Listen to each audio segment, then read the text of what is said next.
Baik, Bapak Ibu sekalian. Eh, Tema saya pagi hari ini adalah one purpose atau satu tujuan, ya. Sebelumnya saya ingin sampaikan bahwa apa yang disampaikan di dalam Morning Chapel itu Tuhan bekerja dengan cara yang ajaib, ya.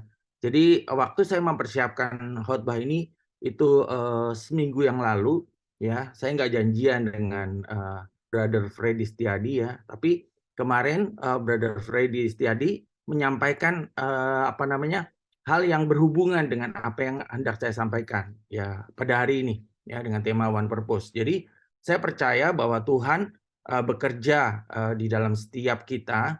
Tuhan mempersiapkan apa yang hendak Dia sampaikan kepada setiap kita. Makanya Bapak Ibu sekalian, ajak teman-teman, saudara, dan juga rekan-rekan lainnya untuk mengikuti Morning Chapel, ya, pagi hari setiap jam 5 sampai jam 6. Baik, saya mulai dengan Kolose 1 ayat 16, Bapak Ibu sekalian.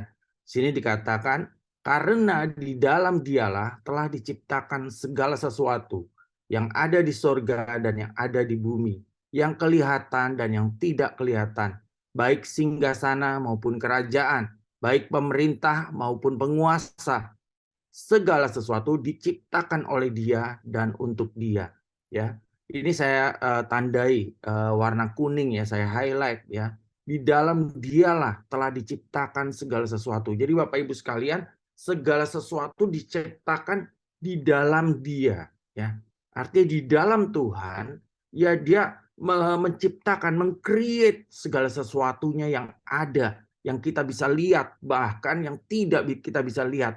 Semuanya di-create di dalam Tuhan, ya. Di dalam Dia telah diciptakan segala sesuatu. Jadi semua yang terjadi, semua yang ada di muka bumi maupun yang tidak ada di muka bumi, artinya di bagian luar sana, ya, baik galaksi, planet-planet, apapun juga itu diciptakan, ya, di dalam Dia.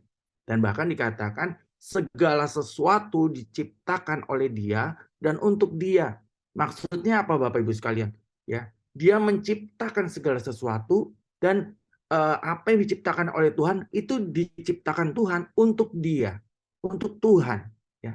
Jadi setiap kita, ya, di sini dikatakan, ya, yang ada di sorga, yang ada di bumi, yang kelihatan, yang tidak kelihatan, baik singgasana maupun kerajaan, baik pemerintah maupun penguasa, segala sesuatu diciptakan oleh Tuhan, ya, diciptakan oleh Yesus dan untuk Dia, ya, untuk kemuliaan Tuhan, untuk kesenangan Tuhan, untuk sesuatu yang Tuhan rencanakan, untuk tujuannya Tuhan. Nah, Bapak Ibu sekalian, ya, God center versus human center, ya. Kita terkadang tanpa kita sadari, ya, tanpa kita sadari kita mendengar sesuatu quote-quote, ya, tentang kamu pasti bisa, ya, kamu bisa lakukan segala sesuatu dan seterusnya, ya. Tanpa kita sadari, ya, kita sedang memusatkan, ya, memusatkan segala sesuatu kepada diri kita, ya, menjadi human center. Padahal seharusnya ini adalah God center, ya. Artinya segala sesuatu diciptakan di dalam Tuhan dan untuk Tuhan, untuk tujuan Tuhan, untuk maksud Tuhan, untuk kesenangan Tuhan, ya. Harus menjadi God center, ya. Hidup kita, semua yang ada, yang kita miliki, semua yang kita rasakan, semua yang kita jalani itu harus berpusat kepada Tuhan. Karena Dia yang menciptakan, Dia juga yang memiliki tujuan atas segala sesuatu di dalam kehidupan kita, ya. Untuk Dia, diciptakan di dalam Dia dan untuk Dia. Nah, di sini saya memberi catatan, manusia diciptakan untuk kesenangan Tuhan. Bukan Tuhan ada untuk kesenangan manusia. Bapak Ibu, manusia diciptakan untuk kesenangan Tuhan, ya. Tuhan senang melihat kita. Tuhan senang melihat kita bertumbuh. Tuhan senang melihat kita bergerak saling melayani. Tuhan senang melihat kita melakukan pelayanan, melakukan segala sesuatu aktivitas di dalam kehidupan kita. Tuhan senang, ya. Karena manusia pada dasarnya diciptakan untuk maksud dan tujuannya Tuhan, ya. diciptakan di dalam Tuhan untuk kesenangannya Tuhan. Ya, jadi manusia diciptakan untuk menyenangkan Tuhan, untuk kesenangan Tuhan. Bukan Tuhan ada untuk kesenangan manusia. Jadi kemarin Brother Freddy udah sampaikan ya, kita terkadang nyuruh-nyuruh Tuhan ya, merintah-merintah Tuhan ya, untuk kesenangan kita, untuk kepuasan hidup kita ya. Bukan seperti itu Bapak Ibu sekalian. Harus menjadi God centered ya. Tuhan yang menjadi yang utama, fokus kita ya, karena Dia yang menciptakan dan untuk tujuannya Dia ya, untuk maksud tujuannya Dia. Jadi Tuhan harus menjadi pusat kehidupan dan pusat penyembahan kita. Ya. Nah, saya sering menganalogikan dengan hubungan kita antara Tuhan dengan manusia, itu seperti baut dan mur ya. Kita diciptakan oleh dan untuk Tuhan saja ya. Jadi baut dan mur itu memang udah sepasang, udah ukurannya ya. Jadi baut nggak akan berguna tanpa mur. Mur tidak bisa berdiri sendiri tanpa adanya baut ya.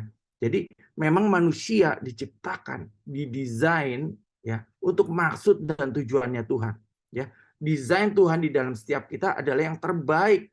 Ya, Tuhan menciptakan kita secara unik, spesifik, masing-masing kita. Ya, secara unik dan spesifik. Bapak Ibu akan melihat kalau Bapak Ibu membaca Firman Tuhan bahwa masing-masing kita itu diciptakan Tuhan secara spesifik, secara unik. Semua hari-hari kita bahkan dikatakan ditenun satu persatu di dalam kandungan ibu kita. Ya, jadi kita didesain dan diciptakan Tuhan untuk maksud Tuhan yang terbaik dan Tuhan disenangkan ya, untuk kesenangan Tuhan saja kita ada. Nah, ini adalah bentuk-bentuk penyimpangan Bapak Ibu sekalian yang ada di sekeliling kita. Dikatakan you are the creator of your own destiny ya.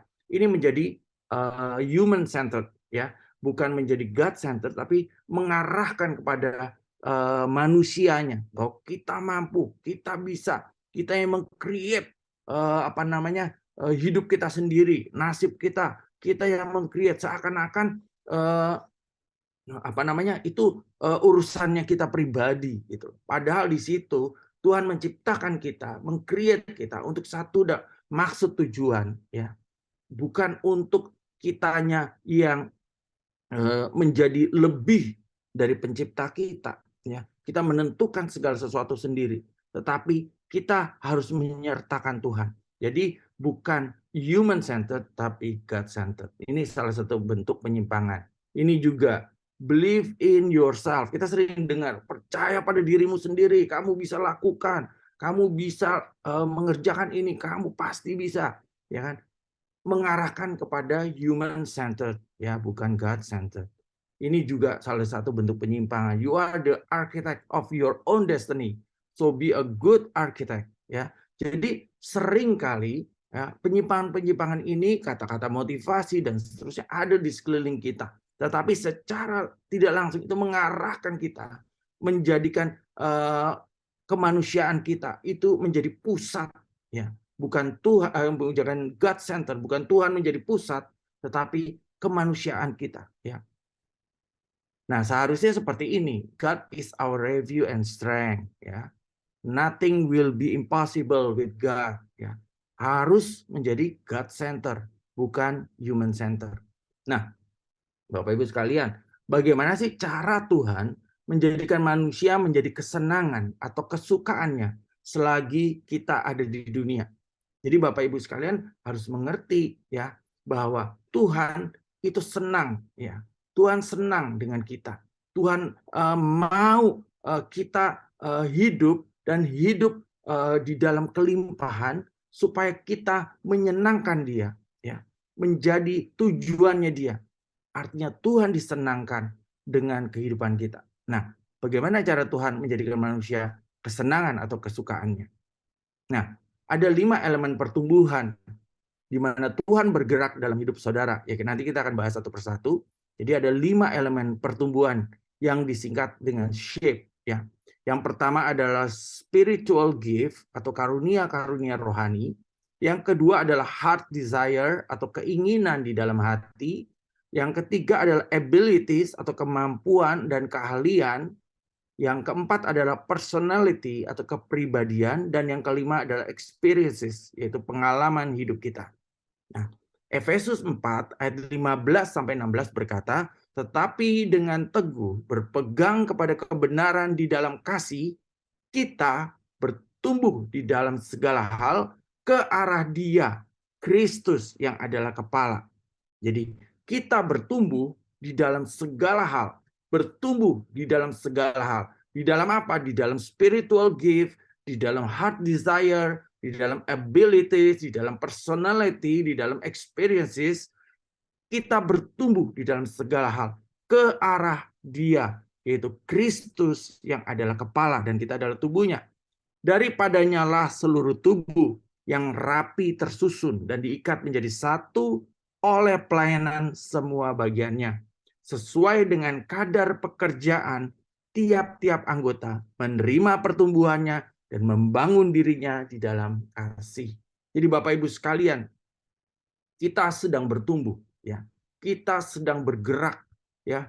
Sadar atau tidak sadar, Bapak Ibu sedang bertumbuh, ya. Apa yang bertumbuh? Spiritual gift kita, karunia-karunia rohani kita sedang bertumbuh, ya. Heart desire kita, keinginan-keinginan di dalam hati kita sedang mengalami pertumbuhan. Abilities, kemampuan atau keahlian kita semakin bertambah, semakin bertumbuh. Personality kita, kepribadian kita juga semakin berkembang, semakin bertumbuh. Dan experiences kita, pengalaman hidup kita semakin berkembang dan semakin bertumbuh juga.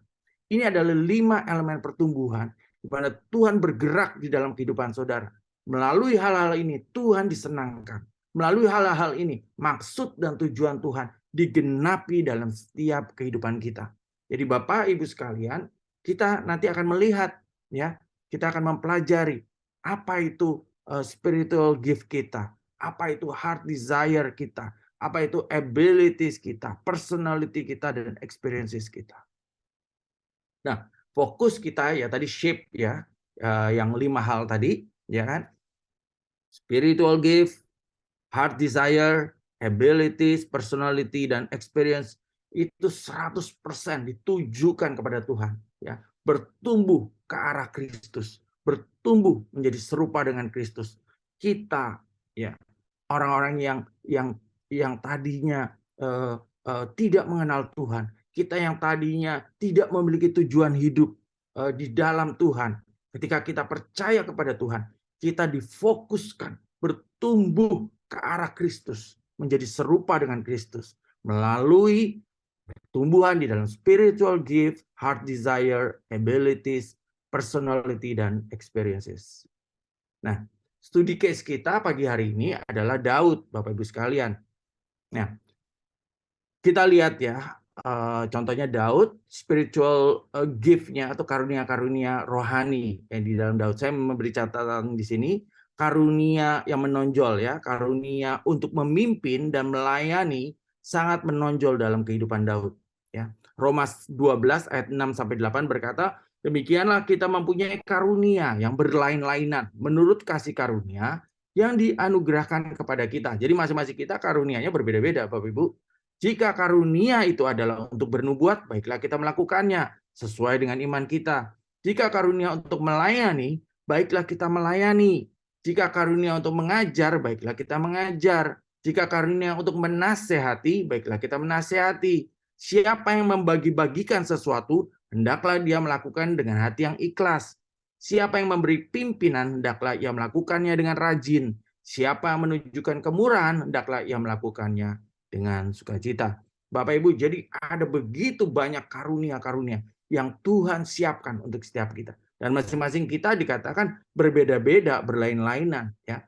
Studi case kita pagi hari ini adalah Daud, ya. Saya melihat dia memiliki karunia untuk memimpin dan melayani. Itu menonjol di dalam kehidupan Daud kalau kita baca riwayat Daud, ya, dan Mazmur yang dia ciptakan, ya, itu sangat menonjol sekali, ya, karunia untuk memimpin dan melayani. Nah, spiritual gift di sini ada secara cepat ya, ada karunia menjadi rasul, karunia bernubuat, karunia mengajar, karunia memberitakan Injil, karunia untuk melayani, karunia membagi-bagikan sesuatu dan menunjukkan kemurahan, karunia untuk memimpin, karunia mengusir setan, karunia untuk berkata-kata dengan penuh kebijaksanaan, karunia untuk berkuasa, karunia menyembuhkan, karunia berbahasa roh, karunia menafsirkan bahasa roh, dan karunia untuk membeda-bedakan macam-macam roh. Ini pun yang masih tercatat ya, banyak yang tidak tercatat. Nah, di sini dikatakan cara Paulus menyebut karunia-karunia itu dengan urutan dan isi yang bervariasi, menunjukkan Paulus memandang roh bertindak dengan cara yang bebas dan beraneka ragam. Menurut Paulus, tidak ada jenis karunia roh yang lebih berharga ataupun lebih penting daripada karunia lainnya. Paulus juga tidak pernah memandang roh sebagai pemberi karunia yang terbatas jumlahnya.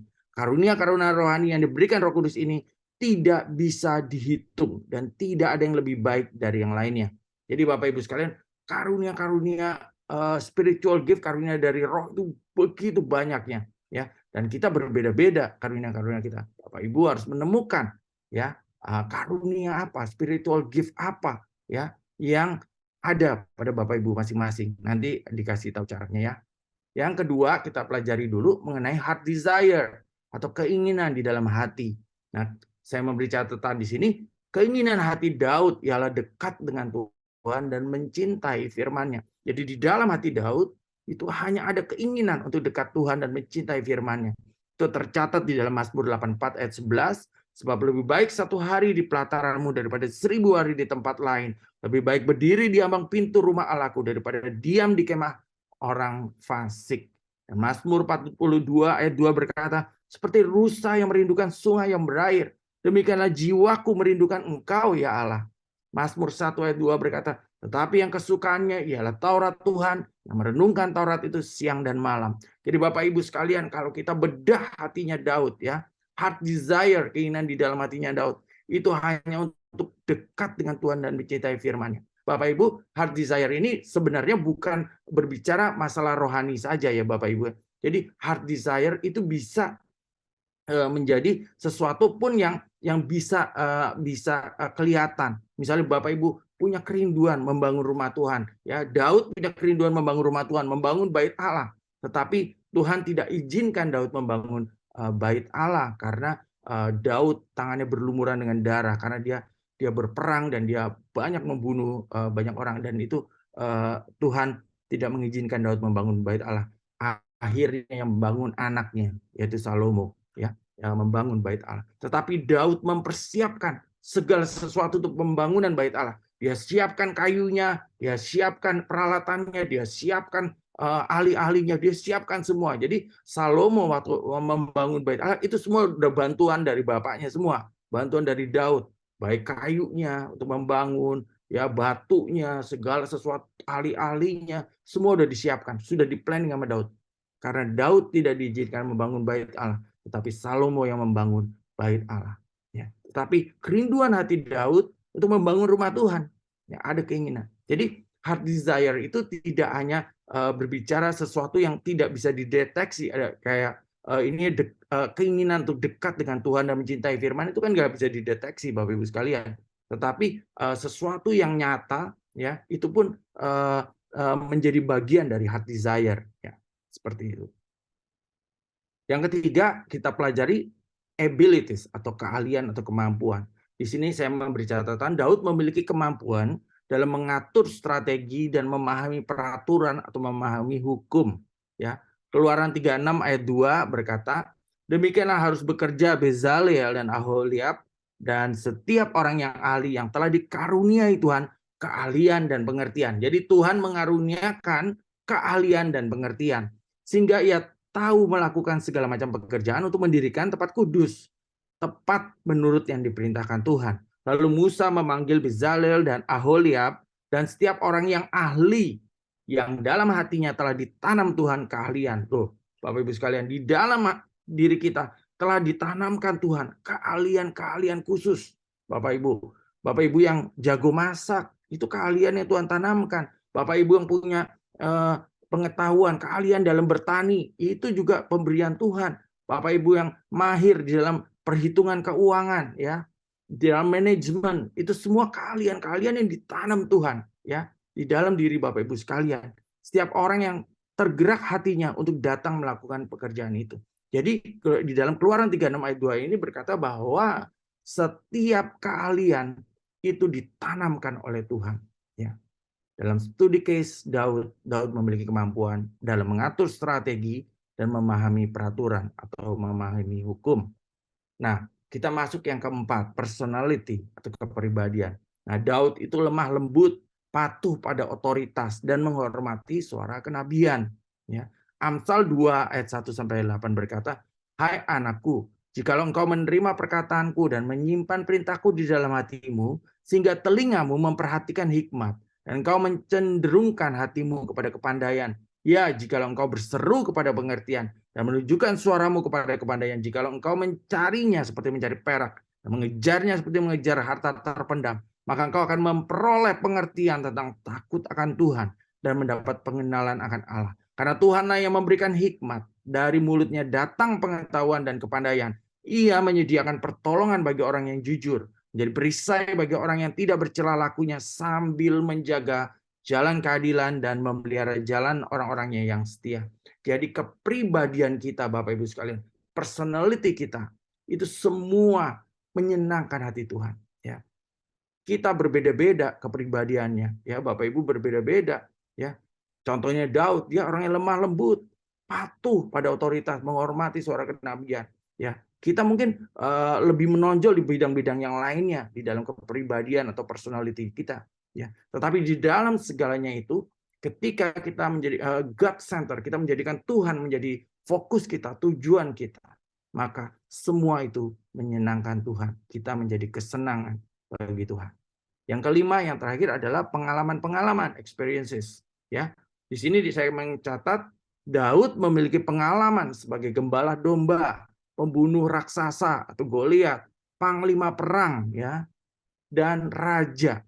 Ya, dia juga pernah menjadi orang berpura-pura gila, ya, di Filistin ketika dalam pengejaran oleh Raja Saul. Ya, Amsal 1 ayat 5 berkata, baiklah orang bijak mendengar dan menambah ilmu, dan baiklah orang yang berpengertian memperoleh bahan pertimbangan.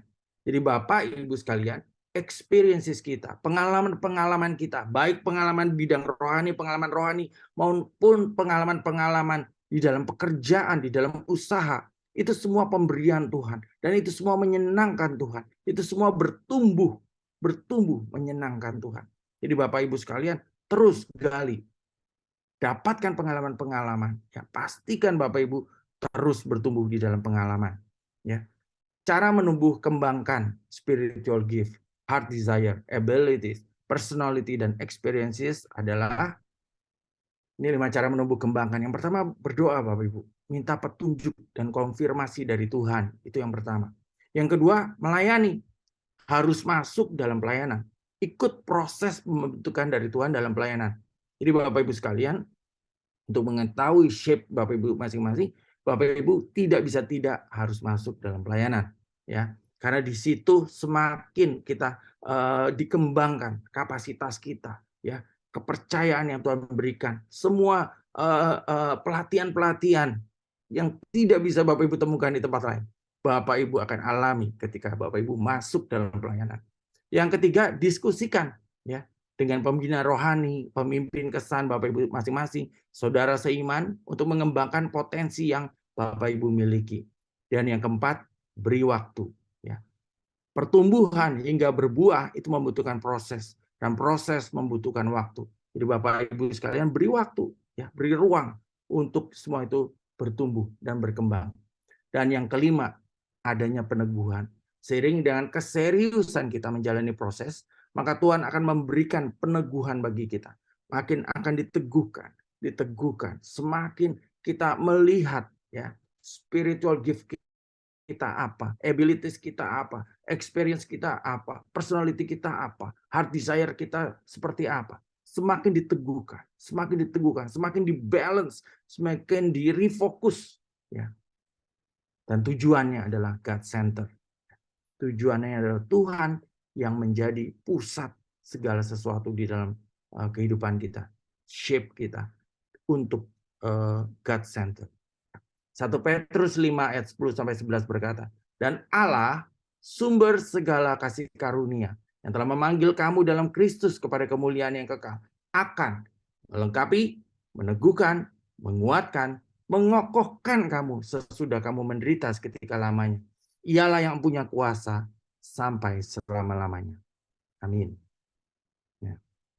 Rick Warren berkata, God changes caterpillar into butterfly. Tuhan merubah ulat menjadi kupu-kupu. Ya. Sand into pearl. Pasir menjadi mutiara. And coal into diamond. Dan batu bara menjadi berlian atau intan berlian, ya, diamond. Using time and pressure, menggunakan waktu dan tekanan karena di bawah bumi. Ya.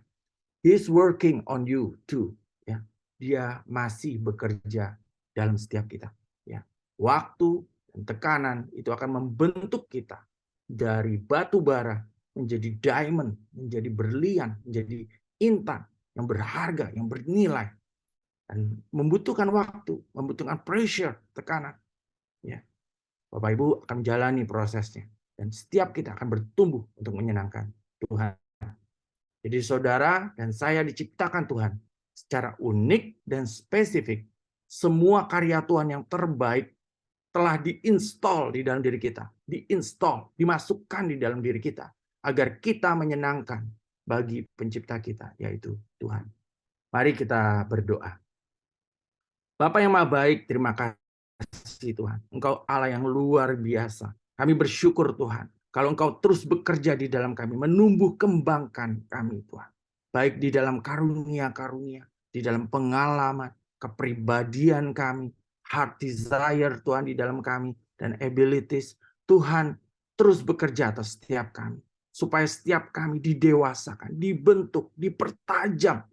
Supaya setiap kami Tuhan bergerak untuk menyenangkan Tuhan. Supaya kami mendapatkan kemaksimalan kami. Dioptimalisasi untuk menyenangkan Tuhan. Terima kasih Bapa di surga. Untuk kepercayaan yang Tuhan berikan buat kami. Terus bekerja dalam hidup kami Tuhan. Kiranya berkat Tuhan menyertai Bapak Ibu sekalian. Berkat kesehatan, pemeliharaan, penjagaan Tuhan. Apapun yang kau kerjakan Tuhan akan buat berhasil. Dan Tuhan menyertai engkau dan membuat engkau lebih tajam dari hari ke hari. Di dalam nama Tuhan Yesus, terimalah berkat ini. Dan setiap kita yang percaya katakan, amin. Amin. Tuhan Yesus memberkati.